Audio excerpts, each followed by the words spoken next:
پڑھتے رہو تم اپنے آقا پر درود، ہے فرشتوں کا وظیفہ الصلاۃ والسلام۔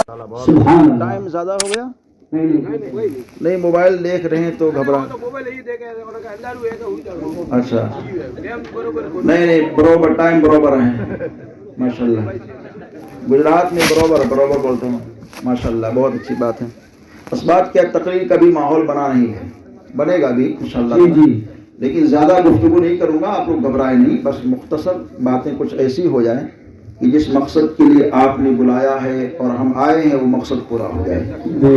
حضرات آج شادی ہو رہی ہے، اب آج کی شادیوں کی بات نہ کر کے میں مدینہ والے آقا کی شادی کی بات کرنا چاہتا ہوں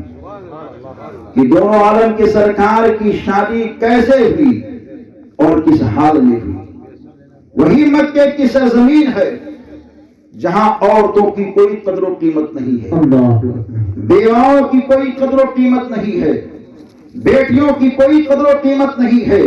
بیٹیاں ہوتی تھی، مکے کی سرزمین پر لڑکی اگر پیدا ہو گئی تو لوگ آقا کی آمد سے پہلے لڑکیوں کو زندہ درگور کر دیا کرتے تھے۔ اور حال کیا ہوتا تھا نبی دو جہاں کی آمد سے پہلے؟ ایک باپ اپنے گھر کے اندر موجود ہے، اس کی اہلیہ حمل سے ہے، جاتے جاتے اپنی بیگم سے کہا، اے بیگم اگر لڑکا پیدا ہو جائے تو اس کی حفاظت کرنا، اگر لڑکی پیدا ہو جائے تو اس کے گلے کو دبوچ دینا۔ لڑکی پیدا ہو گئی، تجارت کر کے باپ آیا تو وہ ماں جس کے شکم سے بیٹی پیدا ہو گئی تھی، اپنے شوہر کے خوف اور دہشت سے اپنی بیٹی کو پڑوس کے گھر میں لے جا کر کے چھوڑ دیتی ہے اور کہتی ہے، پڑوسن میں اجرت کی شکل میں تجھے اتنے مال محنت کی شکل میں دیتی رہوں گی، تو میری بیٹی کی پرورش کرنا، کیونکہ میں نے اس بیٹی کو جنم دیا ہے۔ میری ممتا یہ نہیں کہتی ہے کہ میں اس بیٹی کو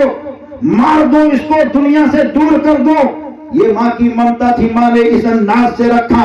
اور حال کیا ہوتا تھا، شوہر کے رہنے پر اپنی بیٹی کو بلاتی نہیں تھی، اور جب کبھی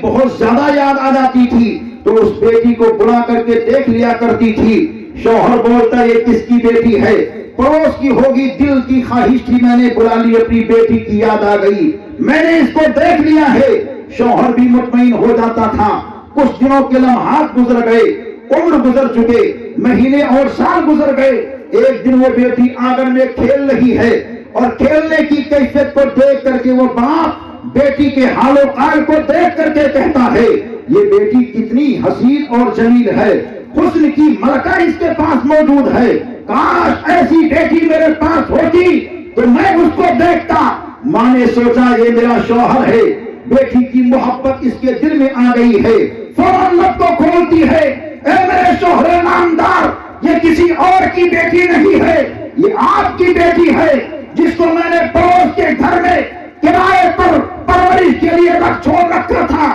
تمہاری خوف، تمہارے دہشت کی وجہ سے میں نے اپنی نظروں سے اس کو اوجھل کر رکھا تھا، آج میں نے پردے کو ہٹا دیا۔ تم باہر تجارت کے لیے جاتے وقت تم نے کہا تھا، اگر لڑکا پیدا ہو جائے تو اس کی حفاظت کرنا، لڑکی پیدا ہو جائے تو مار دینا۔ لڑکی پیدا ہو گئی تو میں نے اپنے پڑوس کے گھر پر اس بیٹی کو چھوڑ دی تھی۔ آج یہ بیٹی اتنی بڑی ہو گئی ہے جو حسن کی ملکہ لگ رہی ہے، بال اس کے بہترین چمکدار دکھائی دے رہے ہیں، رخسار پر حسن کی ادائیں رہائیاں ناز کرتی ہوئی جا رہی ہے، تمامی خوبیوں کو بیان کرتی ہوئی جا رہی ہے عورت۔ شوہر سنتے ہوئے جا رہا ہے، مگر سنگ دل وہ انسان جس نے بیٹی کا نام سنتے ہی اپنے سر کو جھکا دیا اور کہا، اچھا تو نے میرے ساتھ دعا کیا ہے، دیکھ اب تو حال کیا ہوا، اگر یہ بیٹی رہے گی، بڑی ہوگی تو مجھے کسی کا سسر بننا پڑے گا، میرے بیٹے کو کسی کا سالہ بننا پڑے گا، میرے سالے کو کسی بھانجی کا ماموں بننا پڑے گا، طرح طرح کی باتیں رہ کر کے کہتا ہے تو نے ہماری ناک کٹا دی ہے، مگر اس دن کوئی زیادہ قدم نہ اٹھاتا ہے۔ کچھ ہی دن گزرے، بیٹی کو لاکھ اور پیار سے لیتا ہے، گود میں لینے کے بعد میں میدان میں پہنچ جاتا ہے، پہنچنے کے بعد میں گڈھا کھودنا شروع کر دیتا ہے، دھوپ کی تمازت ہے، گڈھے کو کھودتا ہوا جا رہا ہے، اس کے بعد میں بیٹی بولتی ہے اے ابا حضور آپ کیا کر رہے ہو؟ وہ باپ کچھ بولتا نہیں ہے، چنانچہ گڈھے کو کھودتے کھودتے بالکل جب پسینے سے سرابور ہو گیا تو اس کے بعد میں بیٹی نے کہا ابا حضور کیا مانگ رہا ہے؟ اگر آپ تھک چکے ہیں تو دور ہو جائیے، آپ کے کام میں ہاتھ بٹانے کے لیے تیار ہو، مگر ایک ٹھوکر مارتا ہے، بیٹی کو دور گرا دیتا ہے۔ جب گڈھا تیار ہو گیا، بیٹی کے ہاتھ کو پکڑنے کے بعد میں گڈھے میں لا کر کے کھڑا کیا اور چاروں طرف سے مٹی کو ڈالنا شروع کر دیا۔ وہ مٹی کے آنے کے بعد میں بیٹی کہتی ہے اے میرے ابا حضور کیوں مجھ کو آپ دفن کر رہے ہیں؟ کیوں آپ مجھ کو مار رہے ہیں؟ آپ سمجھتے ہیں کیا غربت کے ماحول میں، مکے کے تنگ دستی کے ماحول میں آپ سے کھانا مانگوں گی، میں آپ سے پانی مانگوں گی، میں آپ سے کپڑے مانگوں گی؟ اے ابا حضور اگر کھانے پینے پانی کا کوئی خوف ہے، کپڑے کا کوئی خوف ہے تو مجھ کو رہنے دو، زمین پر سانس لینے دو، میں بھوکے رہ کر کے سانس لے لوں گی مگر تم سے کبھی کھانا نہیں مانگوں گی، میں پیاسے رہ کر کے زندگی گزار لوں گی مگر تم سے کبھی پانی نہیں مانگوں گی۔ مگر سنگ دل باپ مٹی کو ڈالتے ہوئے جا رہا ہے، وہ لڑکی کبھی دائیں دیکھتی ہے، کبھی بائیں دیکھتی ہے، کبھی سر کو ادھر جھکاتی ہے، کبھی ادھر جھکاتی ہے، سنگ دل باپ مٹیاں ڈالتے جا رہا ہے، پیر سے دبوچتے جا رہا ہے۔ وہ بیٹی اپنے سر کو آسمان کی جانب اٹھاتی ہے، غیبی آواز کی شکل میں بولتی ہے اے زمین و آسمان کو پیدا کرنے والے خالق و مالک، تو نے یہ کہا تھا میرا حبیب آ رہا ہے، آدم سے لے کر عیسیٰ تک ہر نبی نے کہا تھا حبیب آ رہا ہے، کائنات کا طبیب آ رہا ہے، نبی آخر زمان آ رہے ہیں جن کے آنے کے بعد میں بے سہاروں کو سہارا ملے گا، جن کے آنے کے بعد میں گردوں کو اٹھایا جائے گا، جن کے آنے کے بعد میں بھوکوں کو کھانا کھلایا جائے گا، جن کے آنے کے بعد میں پیاسوں کو پانی پلایا جائے گا، جن کے آنے کے بعد میں زندہ بچیوں کو دفن ہونے سے روکا جائے گا۔ اے کائنات کے مالک و خالق، کب وہ نبی آئے گا تو غیب سے آواز آتی ہے اے دنیا کی ہوا و فضا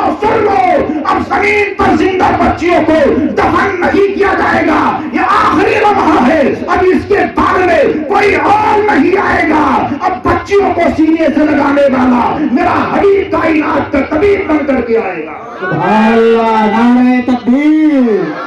نعرہ رسالت، عظمت مصطفیٰ، سبحان اللہ سبحان چنانچہ مصطفیٰ جان رحمت کی آمد ہو جاتی ہے، بچی تو زندہ درگور ہو گئی مگر مصطفیٰ آ گئے، مصطفیٰ نے مشن چلایا، فارمولہ بتایا، ہر ایک کو دکھایا یہ بیٹیاں زحمت نہیں ہیں، یہ بیٹیاں اللہ کی رحمت ہیں۔ سبحان اللہ۔ مصطفیٰ بیان فرماتے ہیں جس عورت کے شکم سے پہلی بیٹی پیدا ہو جائے وہ عورت بڑی خوش نصیب ہے۔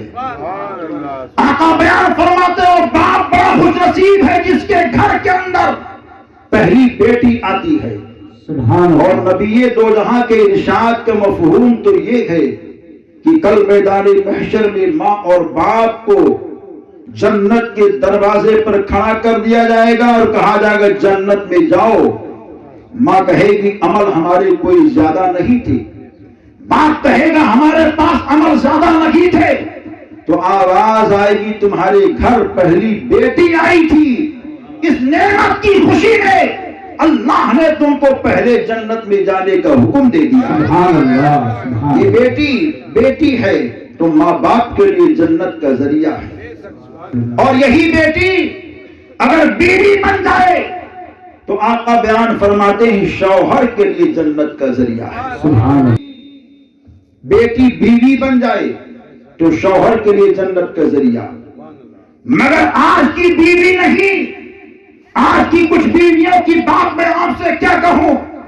آپ سب کو معلوم ہے قوم کی بیٹیاں کیسی ہوتی ہیں، کیسے ہوتی ہیں، کیسے حال ہوتے ہیں۔ ایک لکھنؤ کی بیٹی نے